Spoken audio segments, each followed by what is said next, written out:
जो circle rate stamp duty की बात माननीय मुख्यमंत्री जी कर रहे हैं, उस समय कितनी स्टैंप ड्यूटी थी, क्या सर्कल रेट था, आज क्या है, उसके ये भी कागज सदन में रखें। चलो ठीक। माननीय सदस्य श्री सुरेंद्र शौरी जी, वो तो that is a public record, public document,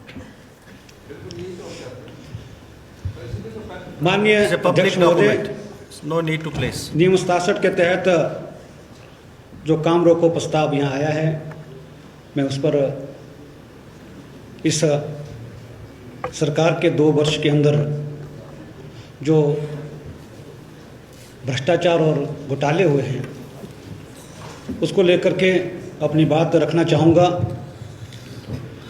मेरे से पूर्व आदरणीय रणधीर जी ने, वरिष्ठ सदस्य और अपने बलवीर वर्मा जी ने यहाँ पर बहुत सारी बातें कही। मैं अगर अपनी विधानसभा की बात करूं तो पिछले 2 वर्ष के अंदर मैंने पीडब्ल्यूडी के अंदर देखा कि जब आपदा का दौर आया तो बहुत सारे टेंडर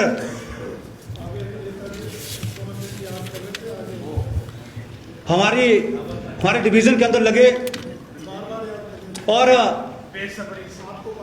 मैं कहना चाहूँगा कि मैंने विधानसभा के अंदर प्रश्न के माध्यम से जानकारी ली तो क्योंकि मैंने देखा कि सड़कों के अंदर काम तो हुए नहीं, लेकिन टेंडर बहुत ज़्यादा लग गए। और विधानसभा के अंदर जवाब आया कि पिछले 16 महीने के अंदर, अगर मैं अगस्त से पहले की बात करूं तो 1809 टेंडर सब डिवीज़न बंजार के अंदर लगे और उसके अंदर 511 टेंडर रिमूवल ऑफ स्लिप्स के थे। और मैंने अपने आप कैलकुलेट किया कि 511 टेंडर जो लगे हैं उनकी राशि कितनी बनती है, और 14 करोड़ 17,75,240 की राशि ओनली, सिर्फ, और कुछ काम नहीं है, और कामों के लिए बहुत सारे टेंडर और लगे हैं, लेकिन 511 टेंडर 14 करोड़ की राशि के लगे सिर्फ रिमूवल ऑफ स्लिप्स के लिए। स्लिप रिमूवल के इतने टेंडर लगे। और जब मैंने पीडब्ल्यूडी के एक्सिन जेई को पूछा कि बताइए कि इसका आप एक जेसीबी का 1 घंटे का कितना पैसा देते हैं, तो उन्होंने मुझे कहा कि हम 1200-1300 के हिसाब से देते हैं। मैंने फिर भी मान लिया कि 1400 के हिसाब से एक जेसीबी को 1 घंटे के हिसाब से देंगे। फिर मैंने कैलकुलेट किया तो ये पाया कि 14 करोड़ 17,75,240 की राशि को खर्च करने के लिए अगर 1400 रुपये एक जेसीबी को देना पड़ेगा तो 1 घंटे का, तो 1,01,268 घंटे वो बनते हैं। और 1,01,268 घंटे बनते हैं। मैंने क्या कि भाई एक दिन में अगर जेसीबी काम करेगी तो माना कि 9-10 बजे से लेकर 5 बजे तक वो काम करती है एक स्लिप रिमूवल ऑफ स्लिप के लिए, स्लिप हटाने के लिए, तो 8 घंटे अगर काम करती है तो वो 12,658 दिन बनते हैं। जब 12,658 दिन बनते हैं उनको उसको मल्टीप्लाई 30 के हिसाब से करेंगे कितने महीने बने, तो वो बने 422 महीने। आप भी कैलकुलेट कीजिए मुख्यमंत्री महोदय जी। और वो 422 महीने को अगर हम कैलकुलेट दिन को कैलकुलेट करेंगे महीने के हिसाब से, वो 12 महीने बनते हैं। एक जैसे की बात कर रहा हूं मैं। अरे मैं बात तो सुन लीजिए, बात तो सुन लीजिए। अरे मैं बात कह रहा हूँ, सन नहीं फैला रहा हूँ मैं बात कर रहा हूँ, तथ्य के आधार पर बात कर रहा हूँ। मैं बात कर रहा हूँ, मैं कर रहा हूँ, विधानसभा लगा प्रश्न, मैं बात कर रहा हूँ। पूरी बात सुनने नहीं, बीच में बोल देना। माननीय सदस्य, मैं ये कह रहा हूँ माननीय अध्यक्ष महोदय, अगर 422 महीने के अगर हम साल में कन्वर्ट करेंगे वो 35 साल बनेंगे। अगर मैं इस सदन को कहना चाहूंगा, आप भी सुन लीजिए, कि अगर एक जेसीबी को वो काम करना पड़ेगा तो 35 साल 35 साल, ठीक है। मैंने कैलकुलेट किया कि एक जेसीबी लगातार काम करेगी तो 35 साल लगेंगे।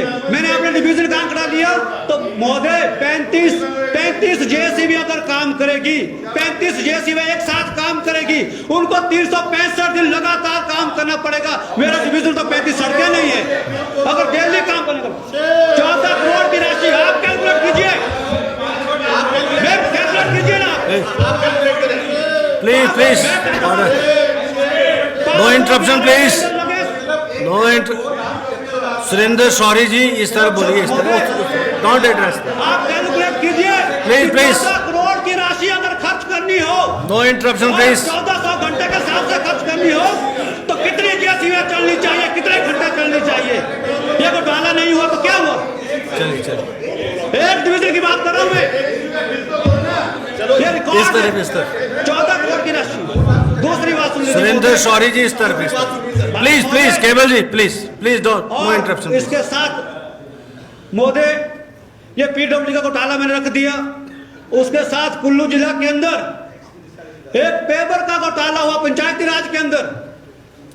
क्या हुआ कि पिछले साल जो पेपर ब्लॉक्स बनाते हैं, ऐसे जो हमारी फैक्ट्रियां हैं, ऐसे मालिकों को, इंटरलॉक की फैक्ट्रियों के मालिकों को बुलाया गया और जिला का टेंडर करवाया गया।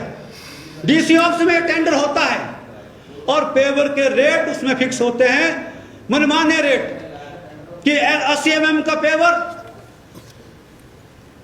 30 रुपए में ब्लॉक, दूसरा 40 का 28 में, 26 में।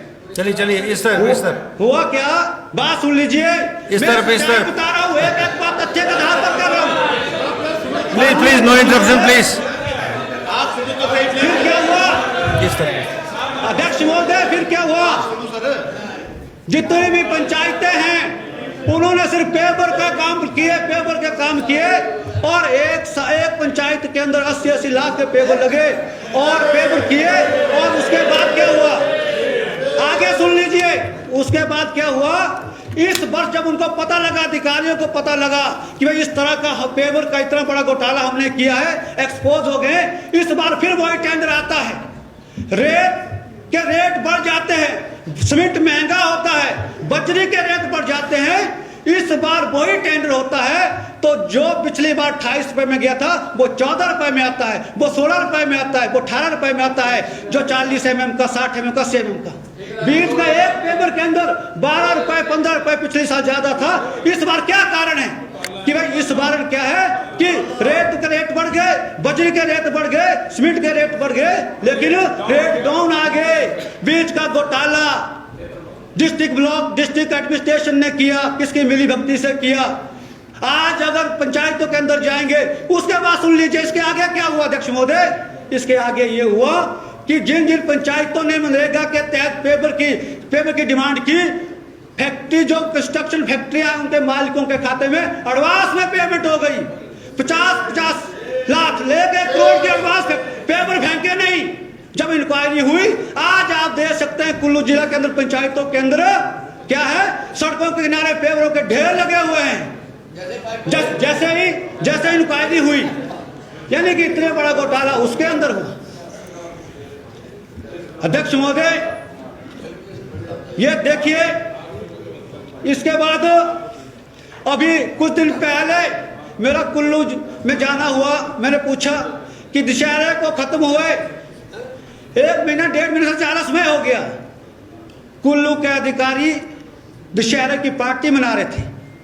मैं इस विषय को इसलिए बता रहा हूं कि जब मैंने पूछा कि पार्टी कहां चली थी, एक रिजॉर्ट में चली थी और उस पेमेंट के अंदर उसका बिल बनता है 2.5 लाख रुपए रात को, वो कौन दे के जाता है उसका कोई पता नहीं है। जब मैंने रिजॉर्ट के अपने स्माइल रिजॉर्ट के मालिक को पूछा, वो बताने से कतराने लगा। यानी कि किस तरह का भ्रष्टाचार है। देखिए किस तरह के छोटे छोटे घोटाले इस सरकार के अंदर हुआ है 2 वर्ष के अंदर। ऐसे छोटे भी हुए, मैं छोटी बात भी कर रहा हूँ, बड़े तो हुए ही हुए, जिसका उजागर रणधीर जी ने कर दिया है। बड़े घोटाले पे मैं छोटी बात भी कह रहा हूँ कि छोटे से लेकर के बड़े स्तर तक ऐसे 2 वर्षों के अंदर हुए हैं, हम तथ्य के आधार पे बात कर रहे हैं। अगर एक बात पे अपने तथ्य कहेंगे आप कहिए, हम प्रूफ ला सकते हैं। आप अपनी सीडीआई से पूछिए। अगर आपको लगता है कि पेपर के दाम नहीं है तो अभी इंक्वायरी कीजिए, कुल्लू हाउस में टेंडर होते पिछली बार क्या रेट था, इस बार क्या रेट थे, सामने है, पारदर्शिता है। लेकिन आखिर इस तरह के घोटाले के पीछे किसका हाथ है? ऐसी मनमानी क्यों चली है? अधिकारी ऐसी मनमर्जी क्यों कर रहे हैं? क्या किसी का चेक इसके ऊपर नहीं है? और जब आपदा आई महोदय, तो कुल्लू के प्रशासन ने अपने लोगों के नेताओं का कहने पे ब्यास नदी में, तीर्थन नदी में, सेंज नदी में LNTR लगा दी, JCB लगा दी, अवैध खनन कर दिया। वो कहां गया? जो मक निकाला था किसके प्रेशर में गया, कोई जानकारी नहीं है। मनमर्जी लूट मचा ली। और जब प्रशासन हरकत में आया, यहां से चीफ सेक्रेटरी को वो रोक, चिट्ठी निकाल करके वो रोकनी पड़ी, फिर JCB सारी हटाई गई। उसमें बहुत बड़ा घोटाला कुल्लू के अंदर हो। अगर शराब घोटाले की मैं बात करूं, शराब घोटाले के अंदर कुल्लू के जितने भी ठेके थे, जो शराब की बोतल थी, बियर की बोतल थी, उसमें लगा था MRP, और वो ठेकेदार उसको MSC समझ करके 30% ज्यादा उसको बेच रहे थे। जिस बोतल के अंदर MRP 700 था, वो 11.5-12 में बेची गई। बहुत मनाली से लेकर कुल्लू के अंदर इसमें बहुत बड़ा घोटाला हुआ है शराब के अंदर। और बाद में नई नीति लाई, उसमें MSP लाई। MSP लाने का क्या लाभ हुआ? जब आपका पूरे एरिया के अंदर एक ही ठेकेदार है, मनाली लाहौर से लेकर कुल्लू तक शराब का एक ही ठेकेदार है, उसी के ठेके हैं, तो MSP तो वहां होना चाहिए जहां कंपटीशन होगा। लेकिन उसने मैक्सिमम रेट पे शराब बेची, आज भी बिक रही है। यानी कि उसके अंदर भी बहुत बड़ा घोटाला हो रहा है। और अध्यक्ष महोदय, ये कुल्लू जिला की मैंने कुछ बातें की। दशहरे के अंदर क्या हुआ? दशहरे में तंबोला लगता है, तंबोला लगता है। पिछली बार जब तंबोला लगा था, तंबोले की बोली हुई, वो गया 56 लाख में। जब सरकार नई नई आई थी, हमने खूब रौला किया, इसमें घोटाला हुआ, क्योंकि उससे पहले तंबोला जितने भी गया था वो 2 करोड़ 2.5 करोड़ में गया था। और जब हमें हैरानी हुई कि भाई आखिर जैसे कांग्रेस सरकार आई, ये 56 लाख में कैसे आ गया? और महोदय, मैं ये भी बताना चाहता हूं, जो तंबोला का पैसा जाता है वो कुल्लू रेड क्रॉस को जाता है, और वहां से गरीबों को वो पैसा बढ़ता है। उसके मेडिकल कैंप लगते हैं, आम सामाजिक वर्ग उससे लाभ होता है।